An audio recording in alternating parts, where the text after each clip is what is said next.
അവനവൻ ഇഷ്ടപ്പെട്ട പാർട്ടി.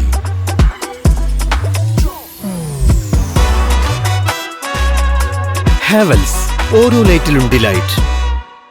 കോതമംഗലം കോട്ടപ്പടിയിൽ കൂറ്റൻ മരത്തിനു മുകളിൽ കുടുങ്ങിയ തൊഴിലാളിയെ ഫയർഫോഴ്സ് രക്ഷപ്പെടുത്തി. കോട്ടപ്പടി പാനിപ്രയിൽ ടോംബ്രയിൽ വീട്ടിൽ പൈലി പൗലസ് എന്നയാളുടെ പറമ്പിൽ മരങ്ങൾ മുറിക്കുന്നതിനിടയിൽ വണ്ണമുള്ള മാവ് മരത്തിന്റെ ശിഖരങ്ങൾ മുറിക്കുന്നതിനിടയിലായിരുന്നു സംഭവം. 60 അടി പൊക്കത്തിൽ മരത്തിന്റെ അറ്റത്ത് ഷോൾഡറിന് പരിക്കേറ്റ മരത്തിൽ കുടുങ്ങിയ സദാം ഹുസൈൻ 32 ആസാം സ്വദേശിയാണ് സാഹസികമായി നീണ്ട 1 മണിക്കൂർ കഠിന പ്രയത്നത്തിൽ രക്ഷപ്പെടുത്തിയത്. സേനാ ലാഡർ, റോപ്പ്, സേഫ്റ്റി ഹാർനസ് എന്നിവയുപയോഗിച്ച് മരത്തിൽ നിന്നും സുരക്ഷിതമായി താഴെയിറക്കി സേനയുടെ ആംബുലൻസിൽ കോതമംഗലം മാർ ബസോലിയോസ് ആശുപത്രിയിൽ എത്തിച്ചു.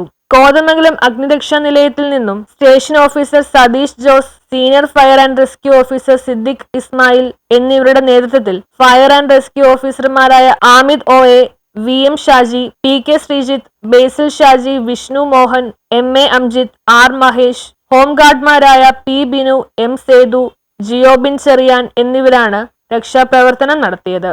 News bureau, Kothamangalam.